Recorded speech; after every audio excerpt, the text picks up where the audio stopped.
Thank you for watching and tuning back into this channel. So today we are going to be talking about what are some of my favorite belt knives, utility, fixed blades that I have currently in the collection. And so first off, I want to give honorable mention to ones I don't have, but I'm hoping to maybe add to my collection in the future. And that'll be the SE3, the SE4, and the Gerber Strong Arm. I don't have them currently in my collection, but I did want to kind of just mention those because I know a lot of people have really loved those. They're highly recommended, and I do think they're worth the money from what everything I have seen. But currently, this is my collection. And just kind of, knives that I really enjoy that are under $100. Now, obviously, some of you right now is looking at one knife in particular going, wait a minute, that one's not under $100. And you are correct. I have this out here as just as an example. This is a Bark River Gunny and A2 tool steel with green micarta handle. This is about a $200 or a $250 knife, depending on the blade steel, the handle material that you choose. But I've got it out here for a reason, and we'll get to that in just a minute. But I'm trying to find some of my favorite knives. I'm just kind of doing like a small collection, if you will, of what kind of knife can I get for under $100, and if I really enjoy it, am I picking it up more than something that's more high end, right? Because not everybody is willing to or can spend $200, $250 or more on a belt knife, camp knife, what have you. So some of these are under $50, but I wanted to get it up to $100, and because, well, there's a knife in here that I really, really enjoy. So let's go ahead and get into this. So this is a BK K-Bar collaboration with Essie Knives. So Essie's handle, but with Becker blade. And this is a great little knife. I think it's the 14, BK 14, I believe.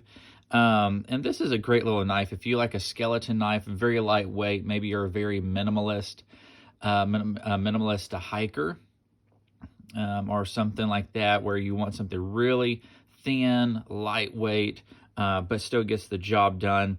And I'm holding my camera, by the way. Sorry if it's kind of shaking. And here's the sheath that comes with it. It's very thin. I think that's too much of a profile, if you ask me, for such a small knife. It's like the sheath is way bigger than the knife or something. I don't know. That's weird, but it's good quality. It locks in there very well. But I don't know. Feels like that's a shoe or something. Anyway, so it's a really good knife, and I'm thinking it's under $50. I think all of these are under $50 except this one, and then this one. This is under $100. The next one is the Mora Companion. So if you've only got $20 to spend on a knife, this is really I wouldn't say it's the only option you have, but let's just say that, in my opinion, this is the best option that you've got if you've only got $20 to spend on a fixed blade. This is the carbon version. You can get the stainless for $1 or $2, $3 cheaper, but this is the carbon. I wanted to try it out, and I did take this out a few weeks ago, just going, okay, everybody talks about these Mora knives. I've got 2 or 3 of them myself, and I'm just afraid to use them. I just kind of throw them in a little kit, and yeah, I use it for some whittling or whatnot. But I was like, you know what? I am going to try this. I'm going to give it a chance. So I took it out, did some light batoning with it, a little bit of heavy batoning with it as well. And I mean, it gets through it. I mean, it does very well with batoning. Obviously, it's better for processing wood, carving, making notches, etc., etc. The only thing is that, man, it hurts my hand like crazy trying to do any kind of batoning. It just does not soften that that hit, that vibrations. That is just painful. I don't recommend it, but that's not really what this was designed for. So if you use this knife for what it was designed for, and you've only got 20 bucks, easy, you're good to go. The next one is a SOG Steel Pup. Now this is an old generation one with an awful sheath, just terrible. Oh, I should mention the Mora knife sheath is just this really plastic molded sheath. Very simple, but effective. The SOG, this is the old one. I would recommend, if you're going to get the SOG knife, get the SOG Pup Elite that's got like this jimping or something on the back and doesn't have the serrations. That's the one I would recommend over this one. I've had this one for several years, maybe 15 years, and it's a good knife. It's great, and if I would use it more, I would carry it more if I was near more of salt water and so forth. But it's just not for me. The next one is the Ka-Bar knife. That's the short. This one I don't like. It's a good knife. It's not giving me any problems per se. It's just the handle is too small for my hands. I wear a medium-sized glove. It's just that's too short. So let's have a look at the size there. So we're looking at about a 4-inch handle, give or take, and I need 4.5, if not 5, to be really comfortable to hold a knife. Now it's got a good swell in there. I love this material. It's like a rubbery material. I do like that. The blade shape, I do like Bowie clip point blade shapes, kind of evident in what I've got out here. I do like it, but I don't know. It's not for me. This knife is just not for me. I would say this is a youth knife. If you've got a teenager that you're wanting to give a knife to go camping with, and they want a knife of their own, this may be a really good knife for that. I use this on my utility hobby table to kind of stir things, pry things, do some light cutting, do a little bit of hammering, so forth, and it does well for that. Now, and the sheath for it. Where did I put the sheath for it? Oh, it's in storage. Sorry. It's a plain leather sheath, nothing really to write home about, but it does the job. The next one is one of my favorites. This is the Condor Pterosaur.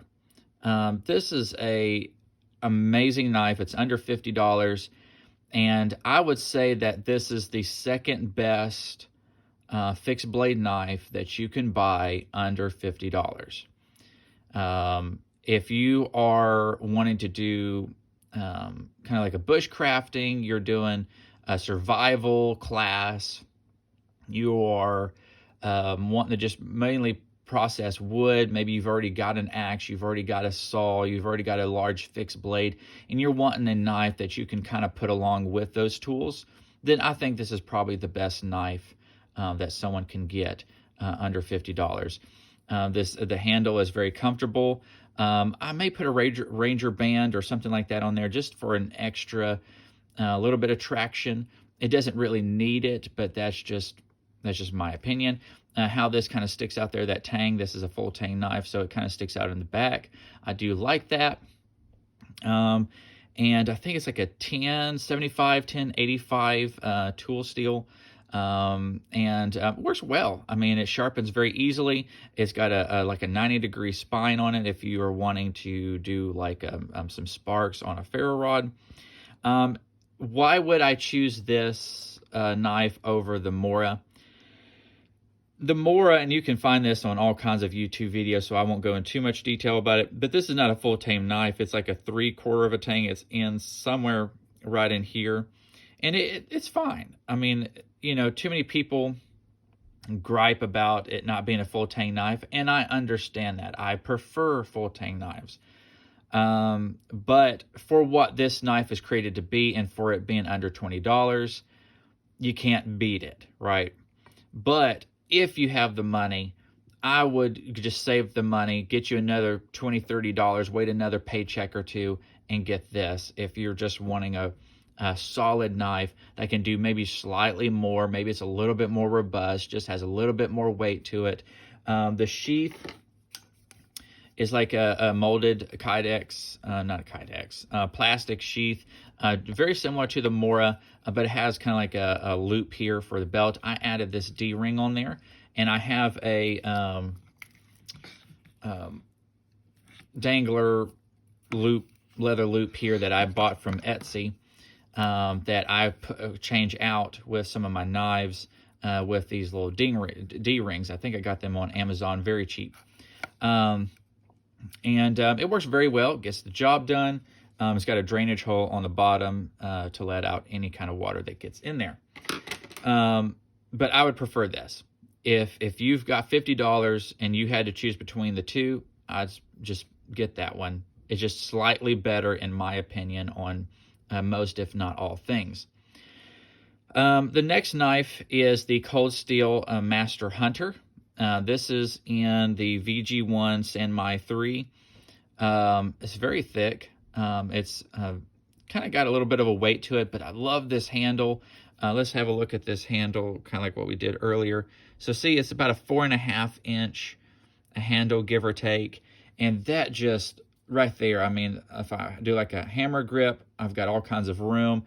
If I do a little bit more of a fancy knife way of holding it, I've got plenty of room there. It's solid. I love this rubbery handle that that Cold Steel makes. Has a little bit of a swedge, Coke bottle shape to it. Works really well in the hand, and it's very sharp. I mean, this thing comes out of the box razor sharp, and I really recommend it. If you've got $100 to spend on a knife, you know, and you like something that's this length of a blade, let's have a look at that. So we're looking at about a 4.5 inch blade, give or take, under 5 for sure. And you like, you know, these lengths, then yeah, for sure. I mean, these are the knives that I would say are the best. I just don't like some of them personally, but for you, it may fit the bill. It may be exactly what you're looking for. But if you had $100 and you want this blade length, there is a Cold Steel SRK compact, which we'll get to this knife here in a second. I prefer this one over that. And I think, you know, with the handle length, it's the same handle as what's on the full size over here. It's just got a different blade shape, and I don't know, it's just that full handle. I think that's what sold me. So I prefer this over the compact. But once again, maybe you like a 4-inch handle. Maybe you like these smaller handles for your hand size. So you may like the SRK compact, which is under $50 instead of spending $100. I get it. It's fine. Whatever floats your boat. And then last but not least is the Cold Steel SRK. This is the full size. This, to me, is the best fixed blade knife under $50. This is number 2, but this is number 1. I think if you are just looking for a knife, you've got $50, you need a fixed blade knife to do XYZ. I mean, you need it to do pretty much about everything around a camp, hiking, survival, whatever it may be. That's my number 1 recommendation. Is it perfect?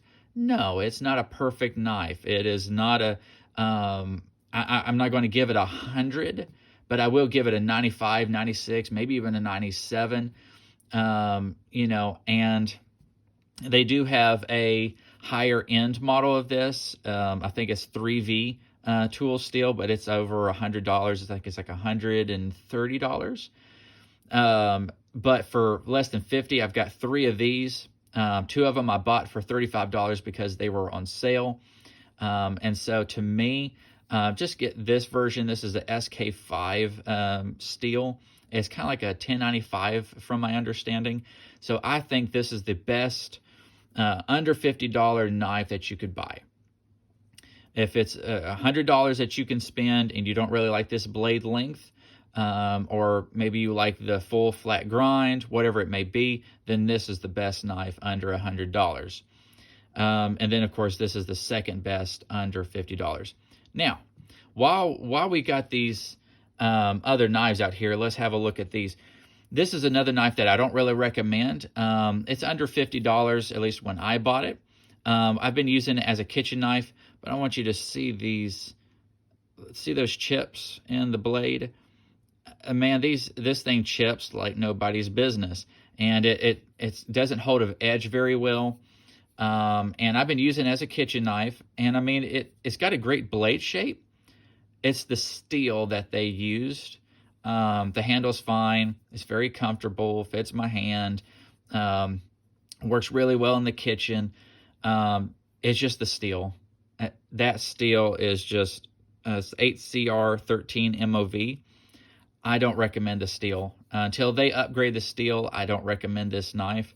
And I think it's like a leather sheath that it comes in. So, yeah, I got that out here just for reference. Then I've also got this. Now, I don't have much experience with this. This is the CJRB. I don't know if it has the model. I don't know if those numbers are the model or not, and I apologize for not knowing the model number for you. This is a lot better of a kitchen knife. I got this under $50. Hopefully you can as well. And this has got a great blade shape. It cuts amazing in the kitchen. For a kitchen knife that's under $50, this is probably the best one. I really enjoy this. It's not had a lot of use, but so far it has not given me any problems whatsoever. Still holds a very good edge, and I do recommend this one. So if you're wanting a knife that's more specific, you're wanting a lightweight, minimalist hiking knife, or you're only wanting a woods knife under $20, or you're around salt water, or you've got a knife that you're trying to buy for a camp knife for a youth. Maybe you're only working with wood. You're trying to take a survival class, whatever. Or maybe you do some hunting, right? If you're wanting to work more in the kitchen, and once in a while you're camping, you may do a little bit of processing wood, or starting a fire, so forth. But it's mainly a kitchen knife. Yeah, those are knives that I recommend. These are some of the best, I think. Whether my opinion is biased or not, those are just some of my opinions.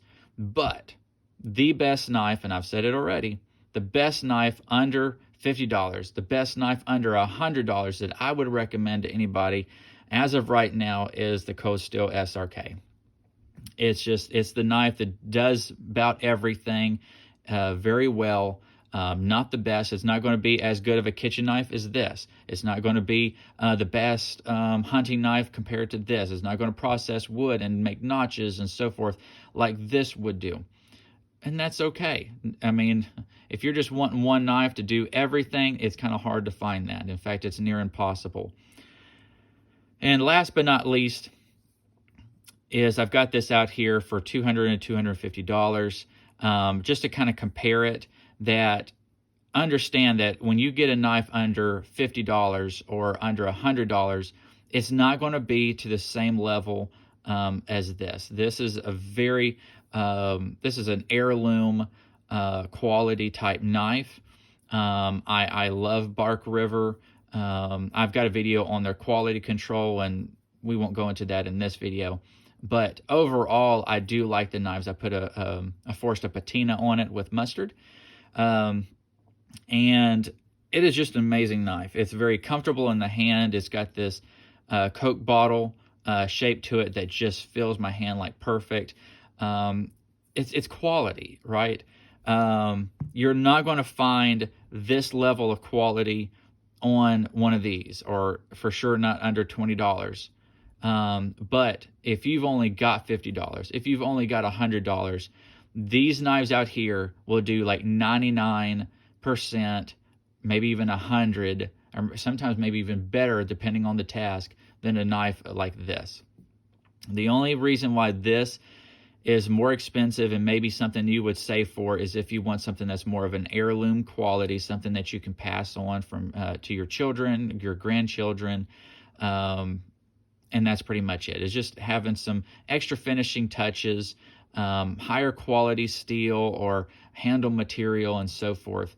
But I know this video has already gone about 20 minutes. I'm thankful that you guys stuck around for this long. There's the sheath for the cold steel. I'm working on that. And the dangler. There's the the SOG awful sheath. Here's the Master Hunter sheath. I really like it. And of course, I already showed you this one. That's for the Becker knife. This is for the Bark River high quality sheath for it. I love that sheath. And then of course the Mora little plastic sheath with a drain hole in the bottom, and then the Condor little plastic sheath with holes in the bottom of it, and then CJRB little sheath for it, just to kind of protect the blade, I guess. But thank you guys for watching. Sorry it went kind of a little bit longer than I was anticipating, and thank you for putting up with the shaking of the camera and so forth, but we'll see you guys another time.